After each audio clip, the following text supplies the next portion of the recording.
Miami Championship GTU race is brought to you by the 1988 German-engineered Volkswagens and your Volkswagen dealers. By Budweiser, proud sponsor of the 1988 U.S. Olympic team. This Bud's for you. And by Quaker State Motor Oil. The big Q stands for quality. Always has, always will. From the beautiful Miami Grand Prix course, ESPN presents some of the most popular cars on American highways in battle dress for a 40-minute free-for-all through city streets and on Bicentennial Park here in Miami. Hello, I'm Ken Squire for Speed World, and today, here we're ready for the International Motorsports Association's GTU class. Cars that most of America knows and loves. Here come the Mazdas, the Mercures, the Porsches, those Pontiac Fieros. And this year, a new team is about to premiere right here at Miami, one that could turn this whole class topsy-turvy. With more on that story, let's go to the man who'll call the action, Bob Varsha. Ken, when you talk about Mazda, you're talking about a team that has dominated GTU racing for some 8 years with deceptively simple and totally bulletproof rotary engines. Joining us for an analysis of today's street race, one of America's finest sedan racers, Bill Adam. And Bill, high tech has come to GTU to threaten that Mazda reign. Well, it really has. GTU ranks used to be one of just simple amateur-type racing for people more or less entering the IMSA or Camel GT race scene. Nowadays, we've got Chevrolet and Chrysler getting involved with full factory efforts and no longer just simple cars. These are absolute state-of-the-art carbon fiber race cars, really as fast as anything going. Well, the first round has gone to Chevrolet. Tom Kendall and Max Jones are on the front row. That Dodge with Kal Showket is back in 15th. Joining us to cover today's sprint race on the streets of Miami is our broadcast colleague, Dave Despain. Debuts can be tense affairs, but the Chevy Berettas have swept the front row. Long, tall Tommy Kendall, the defending series champ, starts from the pole. Tom, the question is strategy. Are you going to try to set the pace here? Well, that's definitely the plan. Judging by last year's race, the first turn here can be pretty difficult. So I'd like to just get through there in the lead and just ad-lib it from there. What kind of problem will the traffic be in a 40-minute race? Well, as long as they're watching their mirrors and trying to be real cooperative, I don't think it'll be a big problem at all. We'll see how much they'll cooperate when we watch the Camel GTU battle coming up. Stay tuned. We'll be back for the start of this race right after this timeout.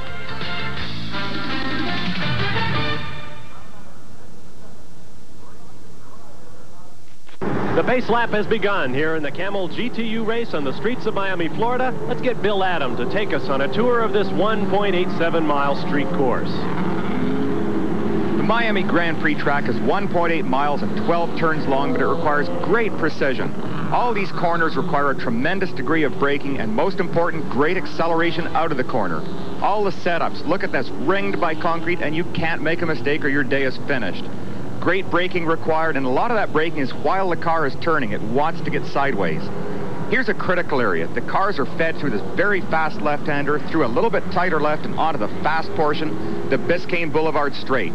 At the end of that straight, a 180-degree corner that'll funnel us back onto the start-finish straight by the pits. Very important to get a good exit. It's got to be done for a proper lap of this track. Well, here's the way they'll line up as the green flag awaits here in Miami. All Chevy Berettas on the front row as Tom Kendall and Max Jones have swept in their debut. Amos Johnson, the Daytona 24 Hours winner, will have Al Bacon alongside on row 2. Row 3 will be Dick Murray and Bart Kendall driving Tom's old Mazda. Row 4, Mendez and Leitzinger. Row 5 will have John Finger, the defending champion of the race, with Harry Gershenson alongside in a Nissan. We'll take a look at the rest of the pack as the cars begin to warm up tires and engines by swinging back and forth across the racetrack. You see David Cruz there. He had to start and join the pack from pit road with some kind of a problem in the Mercury he'll be driving in today's 40-minute race. Bill, the guys from Chevrolet have got to be excited about the debut of those Berettas. Well, you can't even dream about a debut like this where you get both of your cars on the front row. You can guarantee that one of the Chevys is going to lean into turn 1. And with the torque, they have tremendous torque with this V6 motor, about 200 or 350 horsepower. They're going to be very difficult for the rotary engine cars to pass. I don't think we can overemphasize the technological leap that those cars are making as you watch the pace car. He will probably turn off there as your pit entrance approaching turn 11 on the course. It will be Jones and Kendall, and it raises the question of team strategy as they go down into turn 1. This race had a tremendous crash at the start of last year's event. It was a combined GTO and GTU sedan event then. We'll have to watch as the teammates try to tippy-toe through the turn. Starter Jim Sidley has the green flag out. It waves, and we are underway, and it looks like Tom Kendall is going to get the go-by. And look at Amos Johnson go into second. Sensational move right up the inside. Used the very great stability of that car. It's a proven car to grab second place.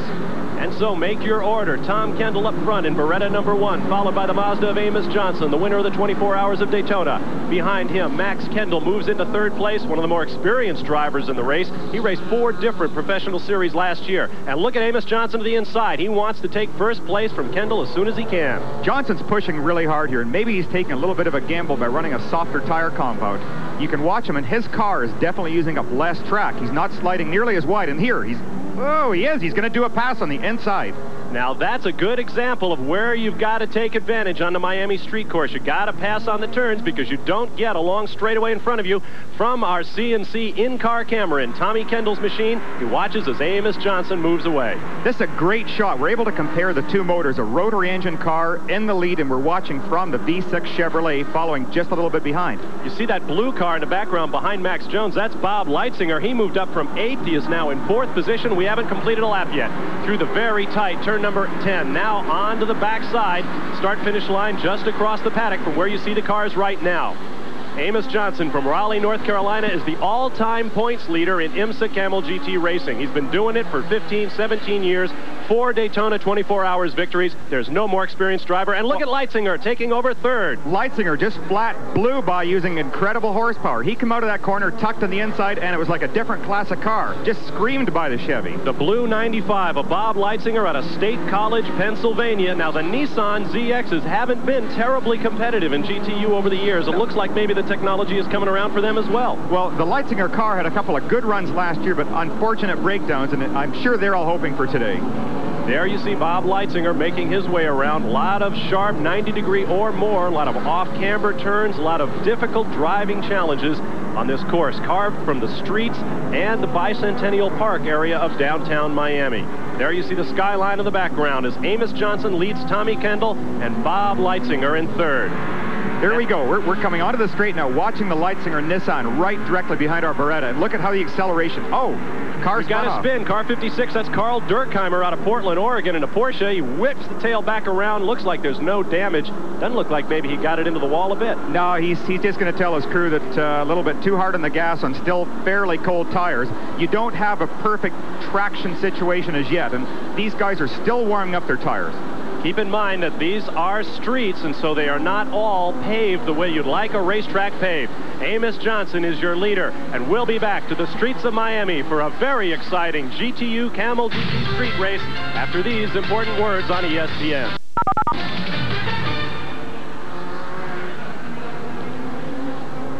The throngs enjoying the battle here along pit road as we've got a manufacturer's war up front in this GTU race at Miami. The surprise early shot from Amos Johnson, who took that proven Mazda right around those much talked about Chevy Berettas to take the lead. Let's pick up the action with Bob Barcia. Amos Johnson with Tommy Kendall all over him in the second place, number 1 car. Behind them, you see Bob Leitzinger moving in, and Kendall goes alongside in 11. Almost got it there. There was real class on both drivers' parts. Tried a deep braking move on the inside. Wasn't quite enough alongside and realized there would have been contact.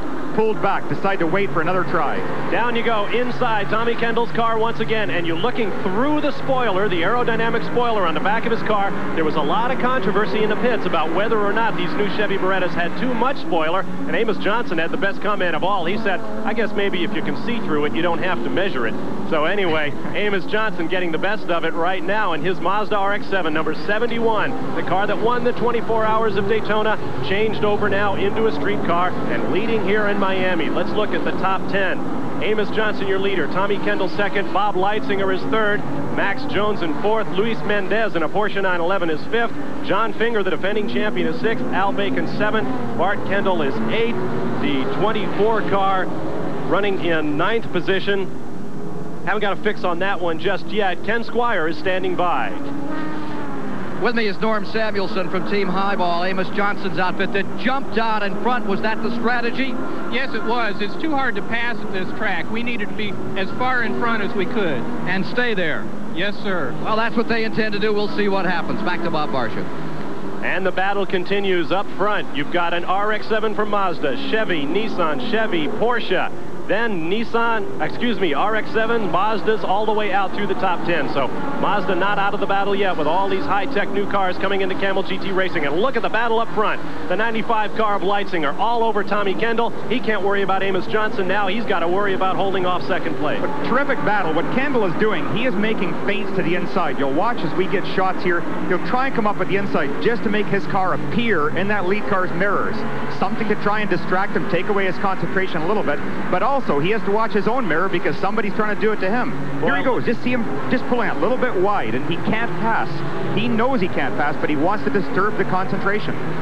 You see the brake lights come on as Amos Johnson is using all of the racetrack. Back behind him now, Luis Mendez is moved up into fourth position in an ancient Porsche 911. That car has seen tens of thousands of racing miles over the year. This is a car that once dominated sports car racing across the world. Now it runs in the GTU class here in North America. Well, Luis Mendez, a past IMSA champion back from 1980, he won the GTO championship with the car exactly like this. And it seems that whenever he comes to Miami, he gets this extra fire. And here we got a pass, Bob.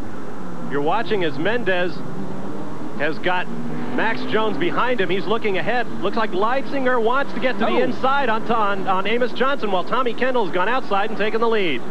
Almost got to squeeze into the wall there. I think Amos got a little bit distracted by the fact he did get past and almost forced Leitzinger into the wall. Now, these are sprint race tactics, folks. You can't wait in a race that may only run 40 minutes long. You've got to get to the front and stay there, as you heard Tommy Kendall say at the outset of the program.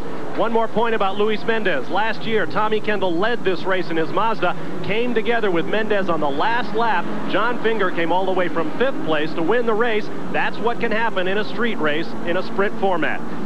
Once more, your leader out front, Tom Kendall, from a big racing family. The Kendalls of La Cañada, California. Father Chuck Kendall had a distinguished racing career. Brother Bart is in this race. Average speed thus far, 78.2 miles an hour. Record pace up front here on a warm, sunny day in Miami. There's your man, Tom Kendall, out front doing his job. Now, he's just sitting in there having a nice Sunday afternoon drive right now. He's being very, very comfortable, and you can see that there's no outrageous movements on that wheel. He's not jamming it back and forth. He's trying to be as smooth as he possibly can. You watch the car, he's using up a lot less pavement than he initially had. And this brings back the point of the tires possibly being cold.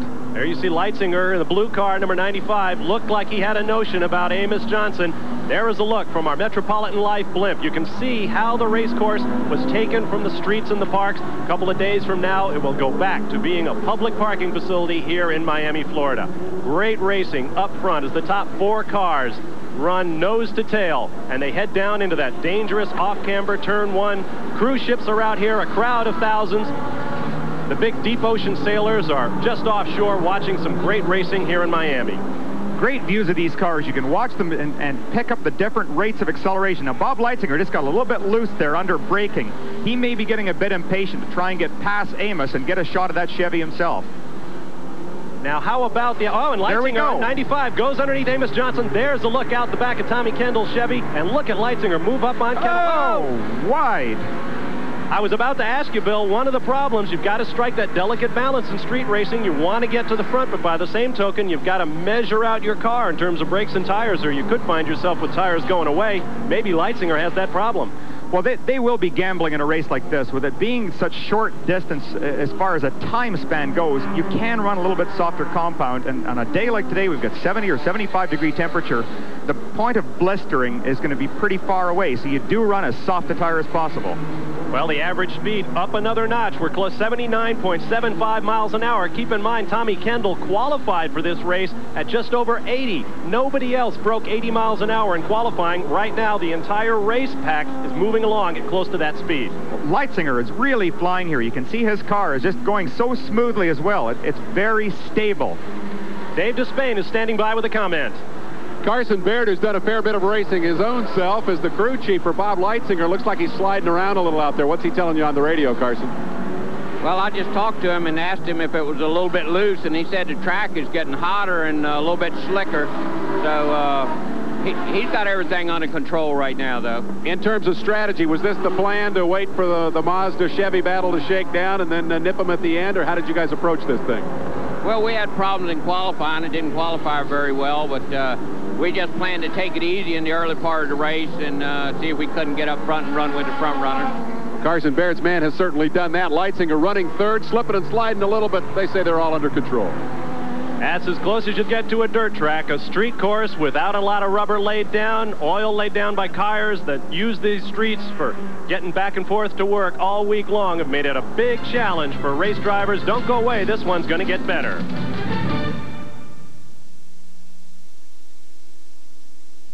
Ago, Amos Johnson was an endurance racer, and so was this car. Now, they're Miami street fighters. Tommy Kendall remains out front. Back there, number 71, you see the car of Amos Johnson going out of your picture. It's a battle for second place with Max Jones and Bob Leitzinger. There you see the big lead that Tommy Kendall has opened up thus far. Things are beginning to settle down here on the streets of Miami. Leitzinger's got Amos Johnson right there in his mirrors. Behind them, Max Jones, and then a big gap to the fifth place car. This is the biggest gap we've pulled out so far. And again, I'm going to go back to this tire question. The Beretta was a little bit slow to start, and we saw the Mazda just blow by him without any trouble at all when he was using up a lot of roadway. Now the Beretta looks so stable. His tires have come in right, and the gamble that he's made has been perfect. I thought for a moment Amos Johnson was going to take a shot there at Leitzinger.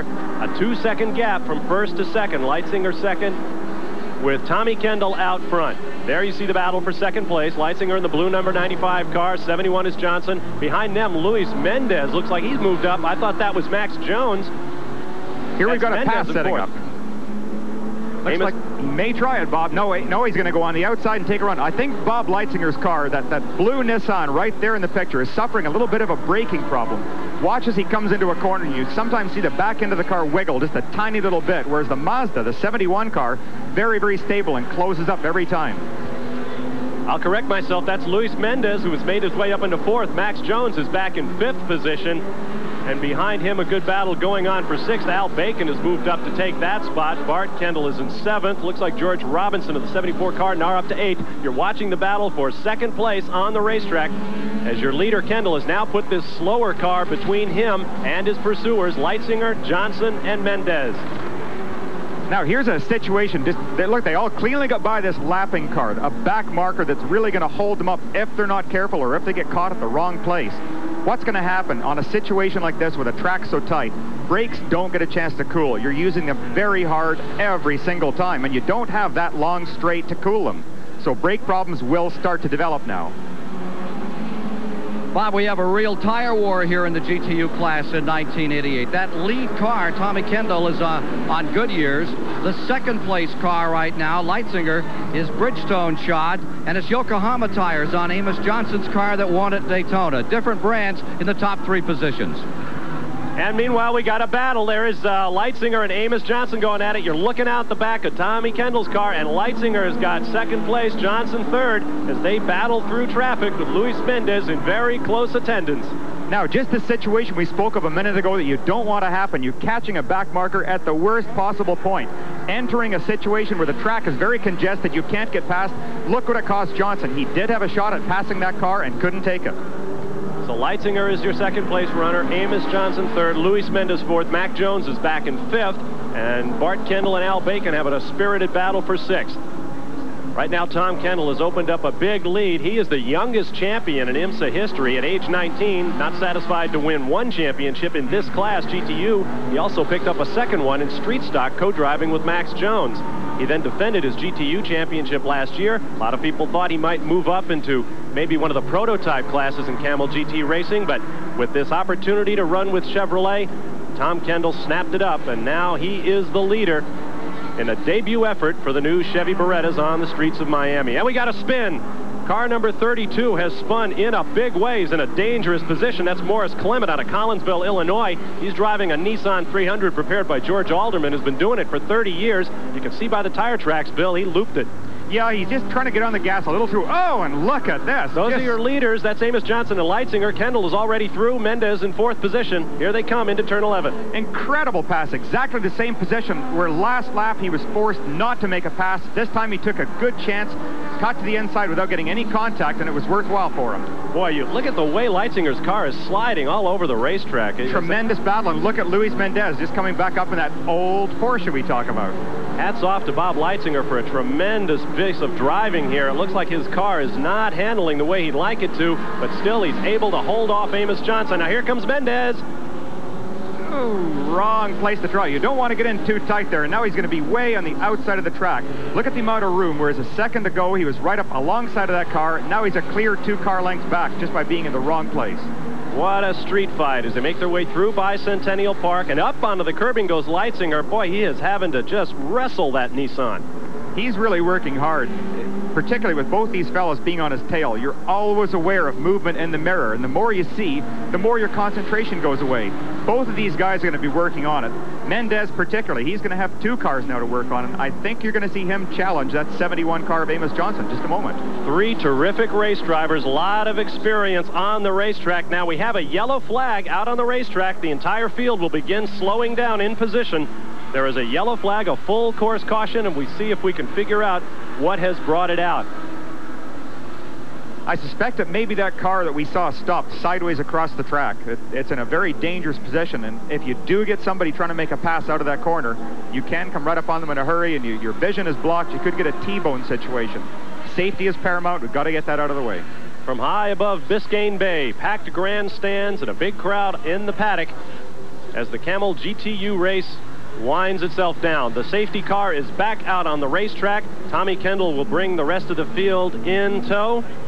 From high above Miami in the Metropolitan Life blimp, we'll be back to racing on the streets of Miami right here on ESPN. Stay with us. There is plenty of racing to come, and this finish is anything but decided.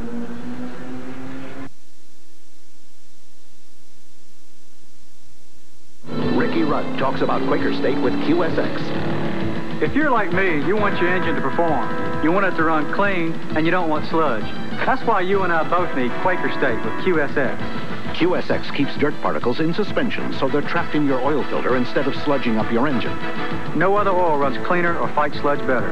And the Quaker State I use in my car is the same oil you can buy right off the shelf for your car. Quaker State, the big Q stands for quality. Always has, always will. Dodge Shadow ES. When you look at its 60 standard features, its turbocharged engine, its 770 protection plan, when you consider the fact that the Shadow ES is a better value, almost $700 less than the Chevy Cavalier C24, you'll agree, when it comes to outstanding value, it's gotta be a Dodge. And with $500 cash back, you've now got an even better value. In auto racing, the big Q stands for quality. Quaker State's 11,000 RPM Porsche. Kenny Bernstein's 3,000 horsepower funny car. Ricky Rudd's high torque V8. These great racing engines demand the great name in motor oil. Quaker State with QSX. Proven to run clean for unbeatable protection from wear and tear. And the Quaker State that protects all these engines on the track is the same oil you buy right off the shelf. Quaker State, the big Q stands for quality. Always has, always will. Under the first caution of the day, and to review, at the start of this event, Amos Johnson jumped out in front, a real surprise as the Chevy Beretta fell back. But then Tommy Kendall has gone back into the lead, and that could be the story right to the end. A battle between the Chevrolet, the new car, and several other machines that are contending for second, third, and fourth. Tom Kendall, youngster, but already twice a champion. We talked with him earlier.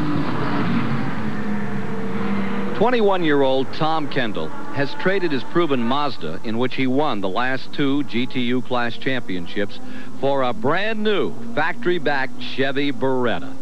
Well, I guess everyone's looking at you, and if you don't do well, you know, you're the defending champ, everyone's going to say, well, you know, he's just been in that car that wins championships no matter who's driving it.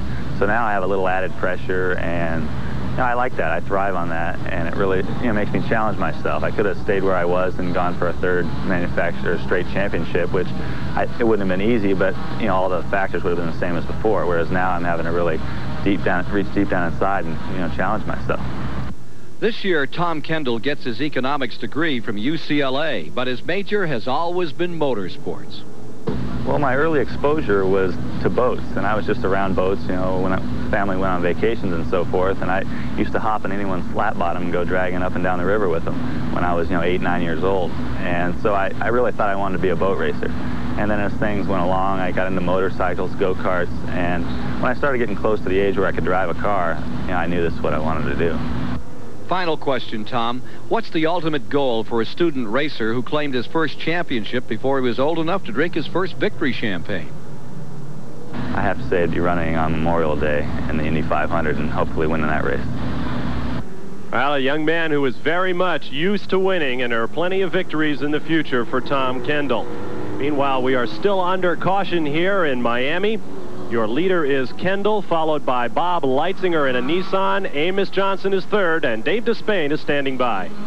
Maybe wondering why nobody of significance is pitting here under the yellow. This is just a 40-minute race, and that means it's a wide-open sprint to the finish. Anyone who pitted under this circumstance would go all the way to the back of the field, and it's very unlikely that they would be willing to take that kind of a chance. So the front runners will all stay out under the caution, even though in some cases they may long for the opportunity to come in for a fresh set of rubber. Under these circumstances, they simply cannot do that. They've got to stay out there and await the return of that green flag. And they might also like to stop in for a cold drink. Temperatures in the high 70s here at Miami. A very, very warm day and a very, very warm battle going on here in the Camel GTU race on the streets of Miami. You're watching it here on ESPN, and we'll be right back.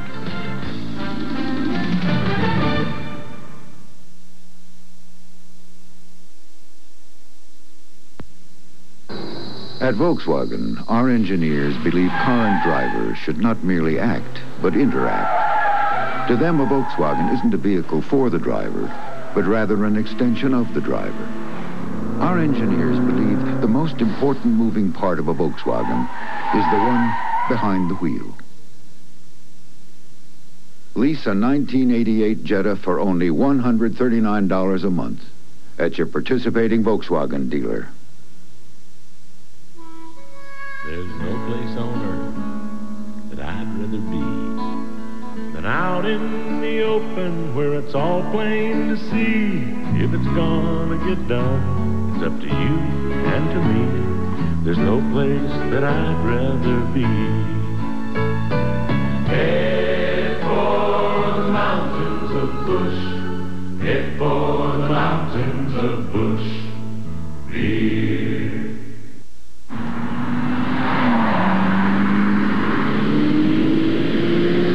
Every Ferrari 328 and every Ferrari Testarossa that comes to America comes on Goodyear Eagles. And only on Goodyear Eagles. Why? Because Mr. Ferrari wants it that way. Goodyear Eagles, Ferrari's choice as America's best tires. 29 cars started this Camel GTU race on the streets of Miami. 19 remain on the lead lap. We've had 2 leaders thus far, those being Amos Johnson and his Mazda, and Tommy Kendall, who is your present leader, and lapped at just over 78 miles an hour before the caution flag came out, and Morris Clement spun his Nissan.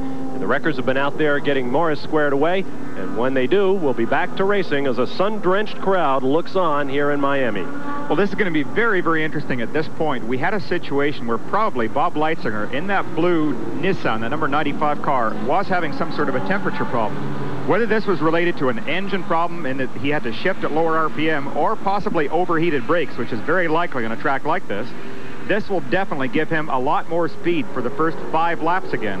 What he may try and do is, if things have recovered to a good point, is to shoot by the Beretta and grab a lead and hopefully hold him up a little bit. A second element we'll be watching on the restart is that second place white car. Now, he is not second place in the race. That's Miguel Morillon in the number 46 Porsche. He will be between Tommy Kendall, Bob Leitzinger, and Amos Johnson. So if Leitzinger and Johnson are able to get him, they're going to have to get around a slower car to do it. As starter Jim Kinder says that there is 1 lap to go, and we will be racing here again in Miami. And the cars begin to work to get those tires back up to operating temperature of, what, Bill, about 200 degrees or so? Yeah, a 200-degree temperature is really good for a racing tire, and if they run at, say, 100, they really don't work very effectively. we can watch that there is a problem with temperature today. Way in the back of the theater, just seeing it coming into your picture, there's a silver Mercure, and the driver is running around with his door open. See that? Just trying to get a little more ventilation, trying to get some air and hopefully to cool him down. He's Good hot. Story behind that car. It's David Cruz out of San Jacinto, California. He and two friends, Wes Melton and Bill Schickel, who are his only crewmen here, they call themselves the Three Blind Mice, trucked their car, lived in the trailer, drove straight through from California to Miami to be in this race. A real low-budget effort, but they have done a great job with that Lincoln Mercury Mercure. That was a car. It's a one-off car. It was built originally to run in the Trans Am series. The guy who built it, Dave Kent, apparently had some financial problems. The car sat for 2 years before Cruz could talk him into selling him the car, and he's had a couple of good runs in it. He's dealing with some mechanical problems, but you won't see another Mercure like that anywhere. The only other ones running that I know of are Jack Roush's in the GTO class. Yeah, well, I think right now he's wishing that he had the street Mercure air conditioning. He'd love a little blast of cool air. Dave Cruz out there, we wish him good luck as we prepare to go back to green here. You saw your first 5 cars, but between 1 and 2 is the lapped car of Miguel Morejon right out of Miami, Florida. You're looking out the back of the CNC Concepts car with our in-car camera as everybody sets themselves for the dash to the green flag. They close up.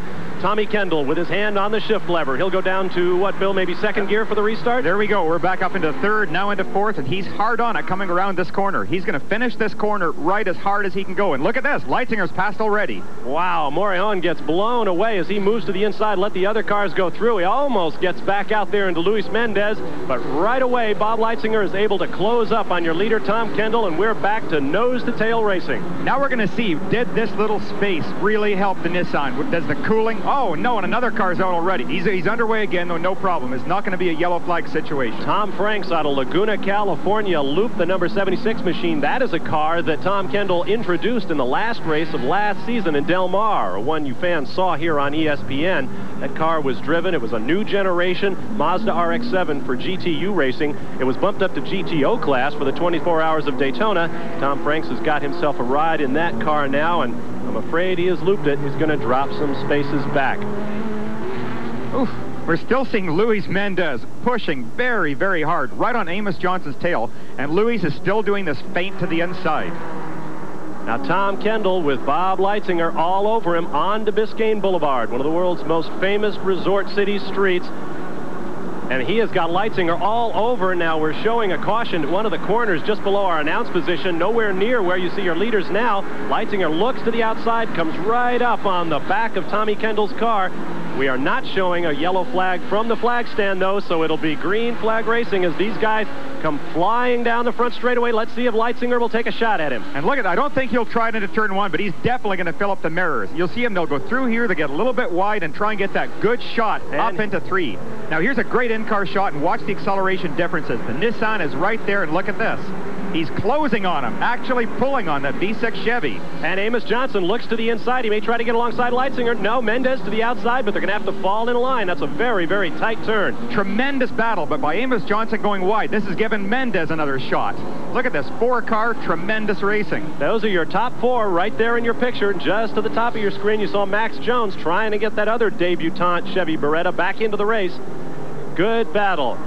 Let's take a look now while the battle goes on at our Volkswagen mid-race recap. As we take a look from high above the race course here in Miami, Tom Kendall was your leader at the halfway mark, 11 laps to that point at an average speed, as we mentioned earlier, getting very close to what he ran in qualifying. Our 1 caution flag brought out by Morris Clement Spin. The 2 leaders have been Amos Johnson and Tom Kendall. 3 cars out, and 19 cars remain on the lead lap. There you see the cars gone. Dick Murray, Kanahuate, Oberlin, Finger, and Clement to this point. And look at the battle. We now have a battle for first among 3 cars as Luis Mendez has dropped a little bit off the pace. Beautiful pleasure boats off the shores in Biscayne Bay, watching great racing, and we'll be back to it in a moment.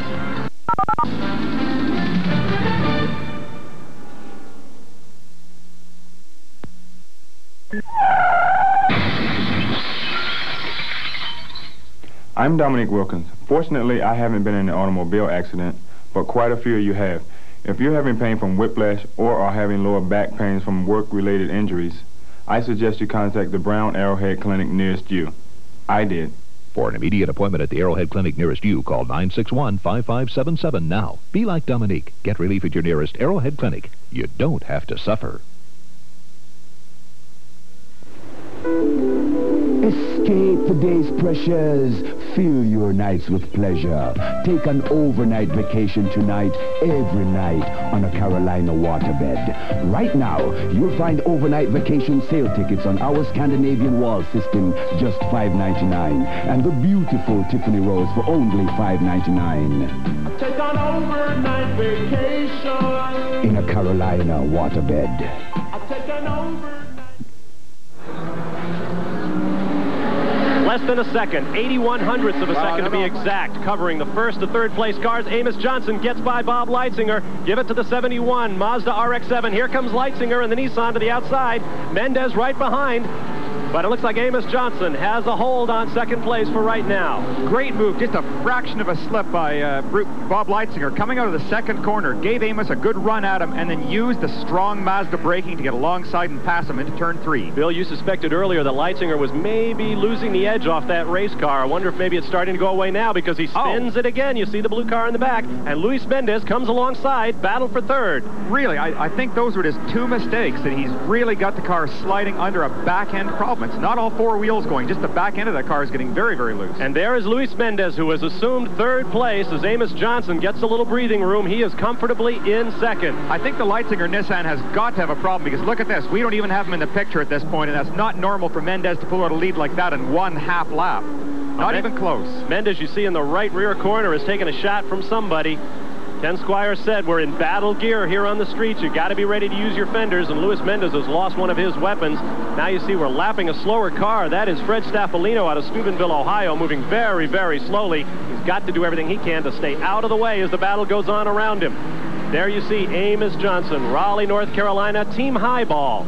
A former liquor salesman is Amos Johnson, now a full-time racer and a man who works on Mazdas up in Raleigh. He said back in those days in North Carolina, oh, and there's the Leitzinger car. I guess he did have a problem, Bill. Oh, really, really unfortunate. He was having a heck of a good run, and the cooling period seemed to help him tremendously. He was right back up, a serious challenger. Really sorry to see you out, Bob.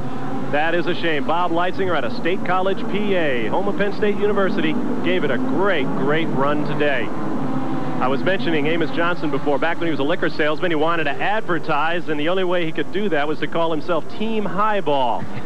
Amos has a lot of respect for this Miami course, and we asked him, how in the world would you manage to pass with all the twists and turns? Here at Miami, the only way to pass is just to bluff somebody out, usually on braking. The chutes are short enough that you can't out-drag them to the next turn, so you have to out-brave them and dive in under them going into the turns. Well, we're seeing plenty of bravery out there today. Lots of passing, and first place definitely in jeopardy, although Tommy Kendall in the #1 car at the bottom of your screen has got about 4 car lengths over the man you just heard from, Amos Johnson. Well, this is an interesting situation now. Amos has got nothing between he and the challenger that he wants to beat, and also his mirror is finally free. He doesn't have a car or 2 cars hanging onto his mirror. He can devote full concentration to catching up to the Beretta. He's very experienced. This car is a real proven product, and we can watch. He'll know how hard to push, and you see the way he's driving. He's very smooth, very neat. Never having seen him put a wheel off that course yet today. The Chevy Berettas are having a good run here. They're currently occupy 2 of the top 4 spots. Tony climbed here, the crew chief. Everything under control? I can't hear you. I'm sorry. Everything under control at this point. Are you happy with the way the new car's working? Yeah, the Berettas are working out real good right now. It's real good for the first time out. Can Kendall hold him off when Amos comes after him late in the race? Yeah, I think so. Cloutier says they can win it from here as the Chevy Berettas make an impressive debut here in the streets of Miami. And he's also making about 350, 360 horsepower out of that Chevrolet engine. And moving along right well is Tommy Kendall, who has led this race. He gave up the lead briefly early on to Amos Johnson, but Tommy Kendall has led the bulk of it to this point. No, if Tom has experienced any problems with this, there's nothing showing at all. He's driving very, very smoothly, just the thing you want to do. What happens in a street race, you tend to use the gas a lot more than you have to, and you get into power slide situations with the back end going very, very wide in corners. What this will do is to overheat the rear tires, and that in turn makes the back end slide even more, and it's kind of like a catch-22 situation. It just keeps snowballing and getting worse and worse. Kendall is beautiful, very fluid right now. You see him working the shifts. How many shifts do you expect he's making around this course? He's probably doing 20 or 25 a lap, so he'll be well worn out at the end of this race. Well, just when Tommy Kendall had a little bit of breathing room to maybe ease up a little bit, we now are told he just lapped at 80 miles an hour even. Tommy Kendall is driving at his qualifying speed, trying to keep away from Amos Johnson. We have a spin on the front straightaway. There is the number 82 car of Dick Greer, a Mazda RX-7 that won a couple of Daytona 24 Hours races back in 82 and 83.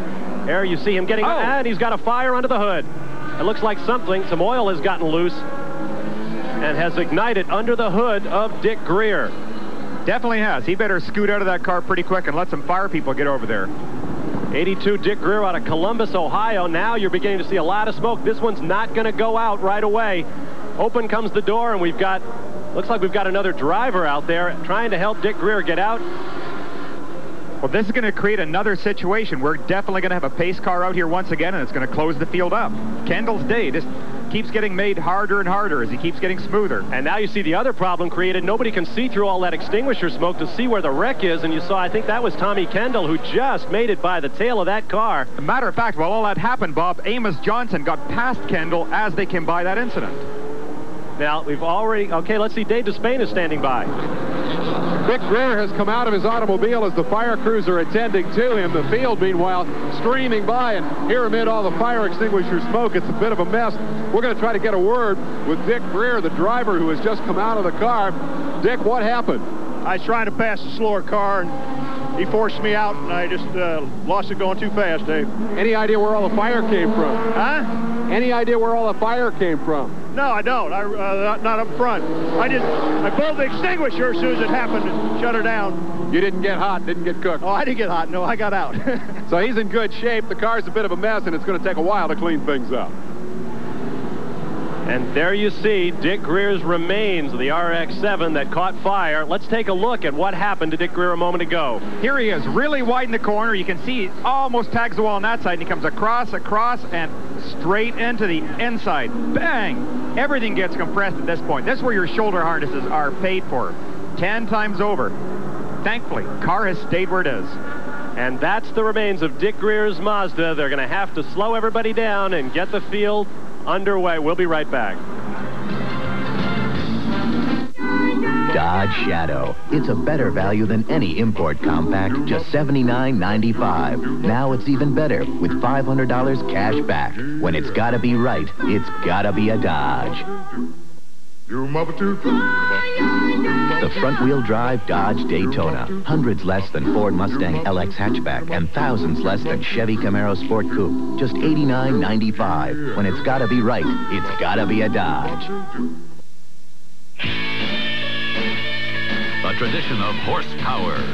For the second consecutive year, Budweiser racing teams captured 3 national championships. Bobby Rahal in the Bud Indy car. Kenny Bernstein in the Budweiser King. And Jim Kropfeld in Miss Budweiser. It's a tradition of horsepower that keeps Budweiser ahead of the pack. Racing fans,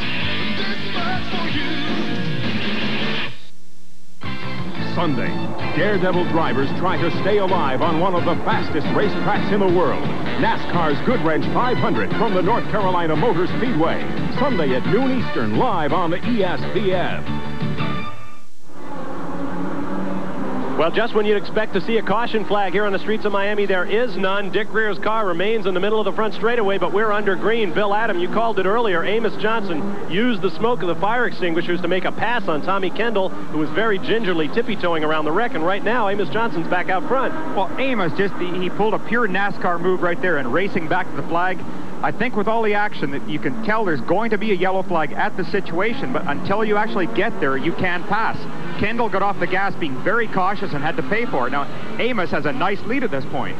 I can't believe we're not seeing a yellow flag. Why? Oh, mistake by Amos there. Big mistake, and look at this. This should give Kendall a good chance to run up right down the outside. He's going to pass him. There's Chevrolet horsepower. Just blew by him. And so a savvy move by Amos Johnson to take the lead is counterbalanced by a mistake on one of the tight turns here on the street course in Miami, and Tommy Kendall is back out front. Now, Kendall had to take a very tight line, and he's going to lose acceleration. Watch Johnson go for another pass at the end of this straight. He may get a shot at him. Can't do it. Once more, inside the car of Tommy Kendall, you see the skyline of Miami going by in the background. Now we're approaching the wreck of Dick Greer's car, and there you see it to the left. That shows you just how little room they have to get across the start-finish line. Amos Johnson closing right up. Johnson really closed up substantially down into that turn one. And look at this. Now, Kendall got very wide there. This will give Amos a chance. He's going to try the outside. I suspect he'll go back and switch to the inside for try a move. He's going to stay. Great racing here in Miami. Look how close Amos Johnson is to Tommy Kendall, and he's got reason to be. I believe we're going to get the checkered flag the next time by. We are on the final lap here in Miami. Phenomenal lap. Both these guys will be absolutely flat out using everything they have, and if they've been saving one little tiny bit of braking or one trick move, now is the time you try it. And there is a car in the way at the start-finish, so Amos Johnson backs off a couple of car lengths, hoping to get a running start at the Chevy of Tommy Kendall. Here they come onto the fastest part of the race course, heading down toward Biscayne Boulevard. They'll make a flat-out left-hander right here. There goes Amos Johnson.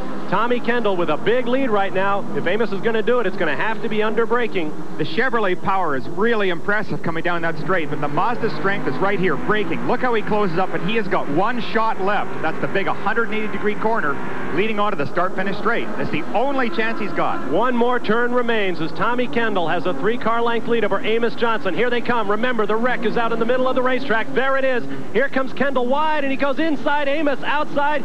Checkered flag by a car length for Tom Kendall. Incredible. Amos took a gamble, letting a car run wide. Instead of holding it in, scrubbing off speed, he took a chance, let the car get out, and really tried well.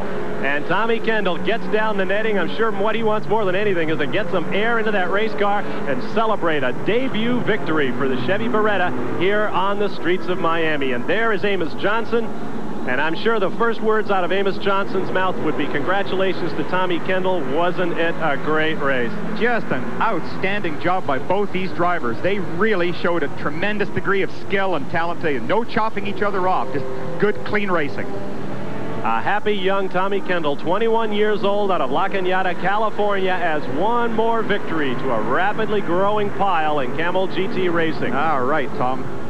And we'll be back to meet Tom Kendall and maybe get a word with Amos Johnson as well when we return to GTU Racing in Miami. Stay with us.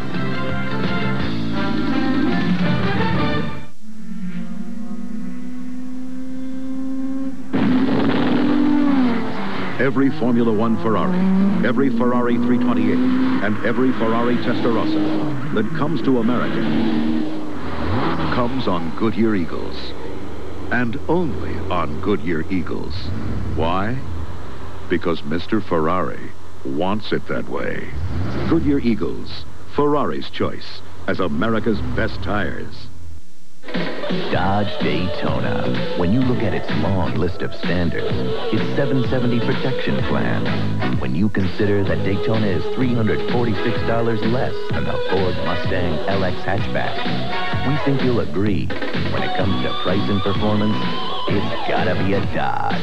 The Dodge Daytona, just $89.95. And with $750 cash back, you now have an even better buy. Quaker State. The big Q stands for quality. The engine in the new Quaker State Porsche IndyCar develops 750 horsepower, so it takes an oil this good to protect it. At 11,000 RPM, engine temperatures soar to 800 degrees. Quaker State's advanced QSX formula is proven to run clean for unbeatable protection. And the Quaker State that protects this engine on the track is the same Quaker State you buy right off the shelf. Quaker State. The big Q stands for quality. Always has, always will. We are back in Miami where Tom Kendall waves to the crowd and gives them thumbs up as he makes his way down pit road on his way to victory lane. What a terrific victory and a debut performance for that Chevy Beretta. And look at the crowd come to their feet saluting Tom Kendall. They all know that Tommy lost the race last year in that last lap crash with Luis Mendez. Nobody was blaming anybody else, at least the crowd wasn't. But they really wanted to see this young man get the victory, and today he has gotten a measure of revenge, taking a brand new engineered car to victory lane. Well, this is why people come to races. They're looking at a beautiful little automobile here, great paint job and a great driver. What an outstanding job he did. Tremendously exciting race. The best I've ever seen. Bart Kendall, his brother, finishes back in 6th place in the car that Tommy was driving last year, a car making its 110th Camel GT start in this race. That is something really phenomenal. So a 1-6 finish for the Kendall family. I know his mom and dad back in California are really proud of Tommy Kendall launching perhaps a run at his 3rd GTU championship. And Dave Despain is with him now. I think Tom Kendall made one wrong turn all day. He just missed the turn into victory lane, but if you're going to miss one, that's the one to miss. An exciting finish, and as the helmet comes off, let's find out if Tommy Kendall had an exciting last couple of laps there. After the fire, what was it like? Well, I was a little scared. I saw those people on the track, so I backed way out of it. And Amos, I guess, had some kind of inside tip that they weren't going to put a full course caution out. So I had to really get back on my horse and chase him down, and a real brave move. You know, I missed a gear right in the middle of the 5th gear kink when we were side by side, and I thought it was all over for all of us. You had some excitement out there then. This was not a piece of cake win for the new car. It certainly wasn't. It really earned it today, and so did the crew. They've had a lot of long-hour weeks leading up to this, and they're the ones who deserve most of the glory. You've won 2 championships in a Mazda that car has won 5 titles. Now you're in something all new. It's won its debut ride. The question is this car, and you as the driver, a championship potential team? You know, right now we're a little, behind the 8 ball as far as skipping a couple races points-wise, but we're going to just run as hard as we can every race and just hope there's enough races left at the end. If he runs as hard as he did today, Tom Kendall may get his 3rd straight title. Congratulations, Tommy. Yes, indeed. Congratulations to Tommy Kendall, who heads our listing of the top 10. Let's take a look at how everybody came through. Kendall first, Amos Johnson second after a great race. He will lead Camel GTU points after this event. Luis Mendez, the local favorite, with a great run for 3rd. Max Jones and the other Chevy in 4th. Al Bacon at 5th. Let's take a look at the second 5. Bart Kendall, Tom's brother, home in 6th, followed by George Robinson, Harry Gershenson, Javier Quiros, and Kal Showket in that debut effort for the Dodge here on the streets of Miami. 7 different kinds of car in the top 10. Ken Squire is standing by now in victory lane. Well, Amos Johnson, you had him hooked, but he got away. Well, I got to admit, I got into the last turn onto the straightaway a little bit too hard on the next to the last lap, and I gave him an opening. He's a hell of a good driver for a young kid, and he took it, and there's nothing I could do after that except follow him to the finish. Amos, brilliant move on the first lap when you put this car out in front.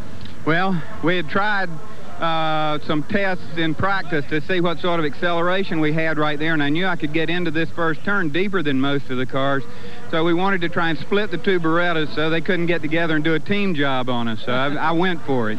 One of the truly great champions of IMSA, second today, Amos Johnson. Bob? Well, let's take a look at what might have been the turning point in today's Camel GTU Championship race on the streets of Miami. It happened right here as Dick Greer tried to pass a slower car and lost traction in doing it. Just a little bit wide, and then, so heavy impact to the wall. He's going to feel that one all week long.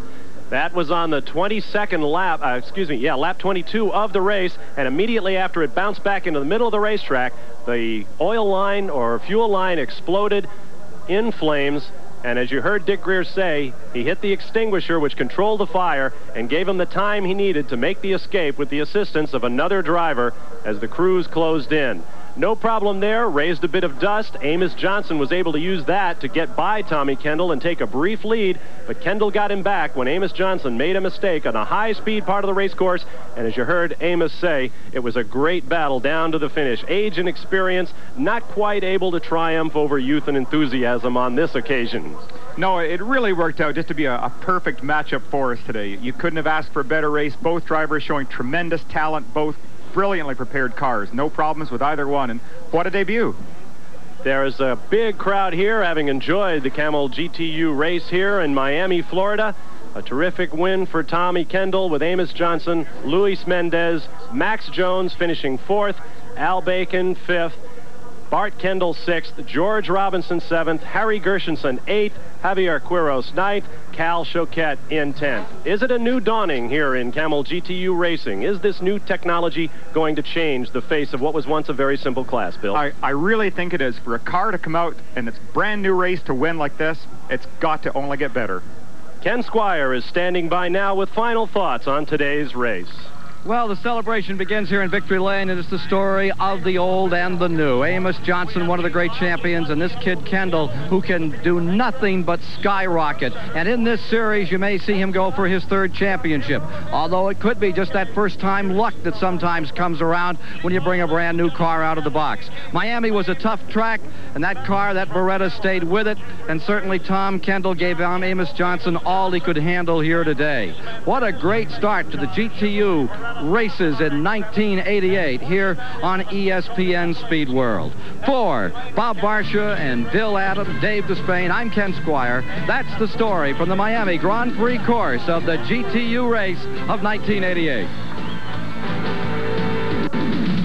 The Miami Championship GTU race has been brought to you by Dodge Cars and Trucks.